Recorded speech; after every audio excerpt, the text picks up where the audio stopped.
Guys, hi everyone. My name is Dima, and you have now turned on my channel, Strange Journeys. The channel is about how I'm always going somewhere. And now I'm on, I think, the 54th day of my journey from Sochi to Vladivostok on this electric bike. Stop talking, let's go. Today is a relatively difficult day. The whole paradox of this trip is that after almost 2 months of driving, I think I started to like it. Today is the second, third, or fourth day of sunny weather. I hope it will stay that way. Have a nice trip. Thank you, thank you.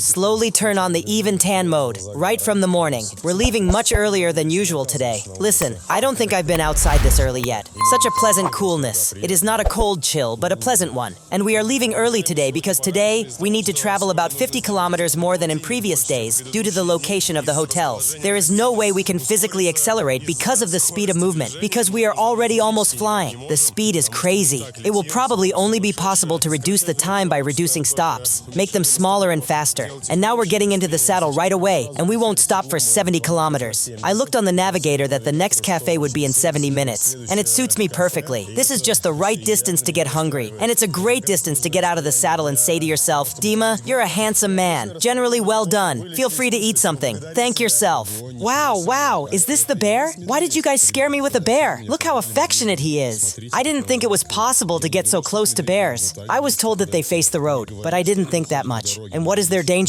Damn, that's awesome. I saw a bear. Yes, in fact, the deciding factor is not the speed, but the number of stops. Because if you keep an average speed of 25 kilometers per hour, it's not difficult at all. You can drive 250 kilometers in 10 hours. Look, there was harassment, just like in America. He was chasing him right away, turned on the flashing lights. Yo, there was a real danger. Well, look, now I can tell right away. Do you see where the road went? Well, it's going to be difficult now. This is the first time we're going to sweat today.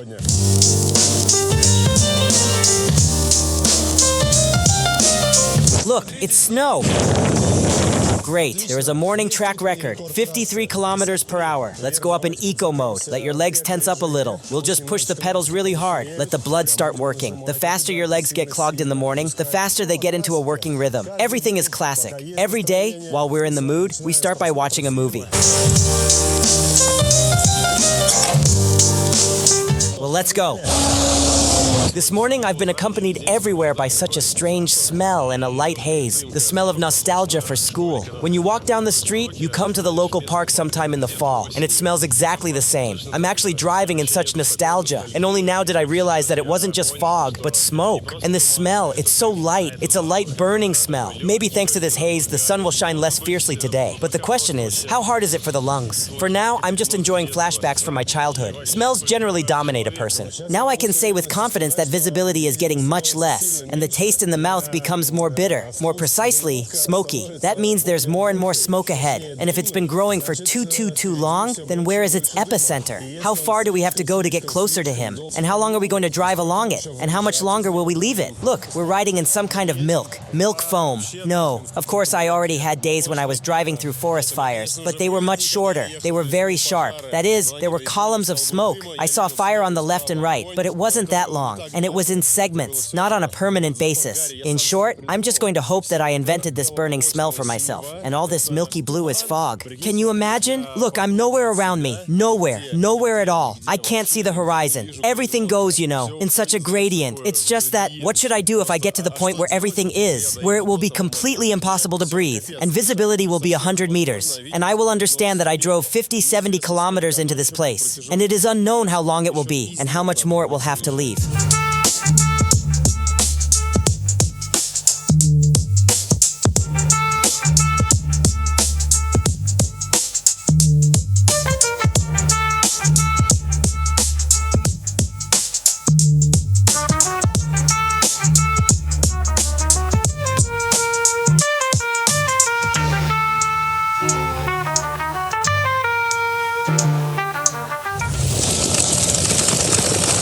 Yeah, that's the road.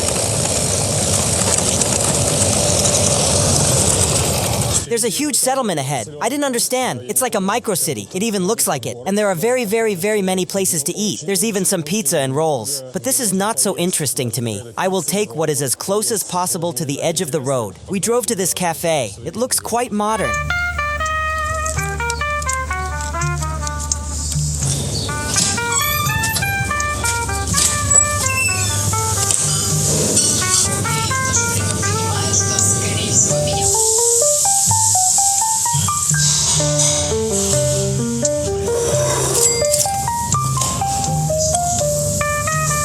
I do not know what has changed during the time I was eating, or it was, I just did not feel it. Or in 20 minutes it became not just hot, but very hot. It's just hot, it's such a hellish heat, a heat that we urgently need to plunge into somewhere. And where are you going? To the east? Yes, I'm going to Vladivostok. Wow, how far it is. Here, take this. Thank you very much. Thank you very much. Yes, I'm not a local, as you understand. We got a little more water, and we got a little more food. We bought 2 pies. 100 kilometers will still be easy to drive. Yes, guys, it happened. For the first time in the whole trip. And this is very bad news.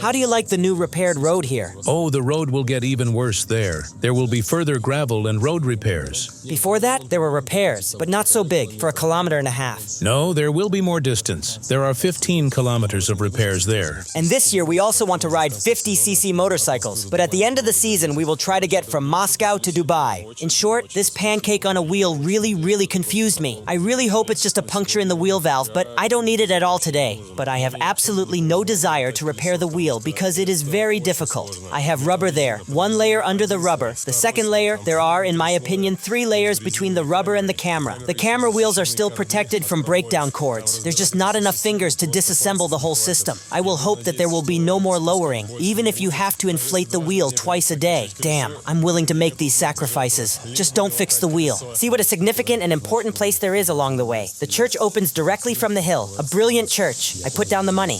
In the end, I hitched a ride. I'm so tired right now. I pumped up the wheel 3 more times. I don't know how I rubbed the oil on my hands. I just drove with my hand outstretched. Truck stopped, asked what was what happened. I told you guys, give me a ride. Someone is sealed. Someone had no place. They threw a bike into the back of this truck. But this already has consequences. The bike is now just on the gear shift cassette. The bike is not fastened with anything. The bike just flies up on all the bumps. And there are enough bumps here. We are going to the village of Magachi. My mistake was probably to book a hotel there. We should have booked the Mayak Hotel here, where we are currently refueling. But if I had traveled so little to this hotel today, it means that I would have to travel 300 kilometers tomorrow. There is no escaping these kilometers. The wheel is completely flattened. There are no bike workshops in this locality, so I'll try to fix the wheel myself with my white pens. I'm going to see what kind of sandwich I have in the wheel and what it looks like. Now we're going a little bit faster than I would ride a bike. I justify myself by saying that this trip is about Russia. It's not just about driving. There is so much riding on this journey, but communication with people is not enough. It's interesting to know the world of this man who's giving me a ride right now. How he smokes, what he smokes. Even I had to smoke with him. You wouldn't believe it. His questions, phone conversations, the car, after all.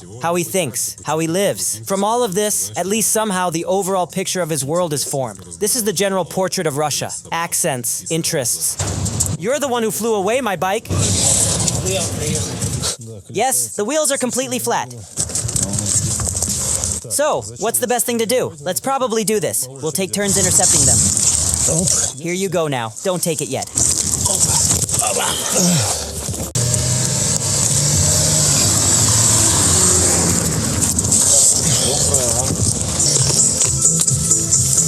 One, two, three. 3 things. What's wrong with you? Okay, you can twist the hexagon here, okay? Not the most important part of the mission. I didn't think that the tire would flatten so much. There was no plan to pump her up again.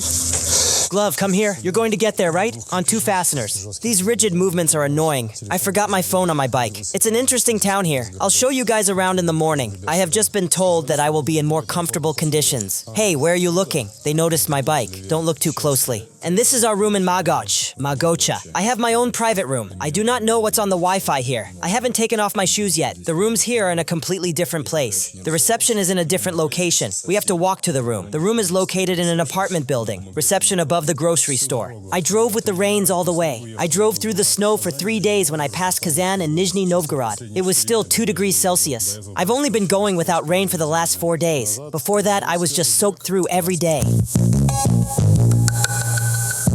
Today it is especially difficult to find a hotel for the following days because the internet works very poorly. On the phone, it's only at this window. It had to be closed because we're on the 1st floor and there are people walking at the window level. I'm trying to figure out how and where to go tomorrow. Where are the first cafes and how many cafes are open? I see the first cafes, but the opening hours are from noon. I do not know what time I will get ready in the morning, considering that the wheel still needs to be repaired. The hotel is at a very strange distance tomorrow. There is after 194 kilometers, and there is after 267 167 kilometers, but I can't book them, because if the road is the same as it is today, which was under repair, then we won't drive 150 kilometers on such a road. If we drive 190 kilometers tomorrow, we will not reach the next convenient hotel. To make it to the next convenient one, tomorrow, I need to drive 267 kilometers for pleasure. And if we suddenly don't get to the convenient hotel the day after tomorrow, then it turns out that we don't get to the next hotel at all. The only hotel on that stretch of road. That's how far we need to look ahead. And it's already midnight. What did I manage to do? Nothing. I even went to the bathroom. Guys, look, this is the first hotel in a long time that has forced heating. I need to dry my jacket. I washed it a bit. I hope that at least the grains of sand will wash off, and maybe 10% of my sweat will wash off too. Look, the diapers had to be washed too. Now it also needs to be dried. The cap also had to be washed. The socks themselves are somehow doing well there.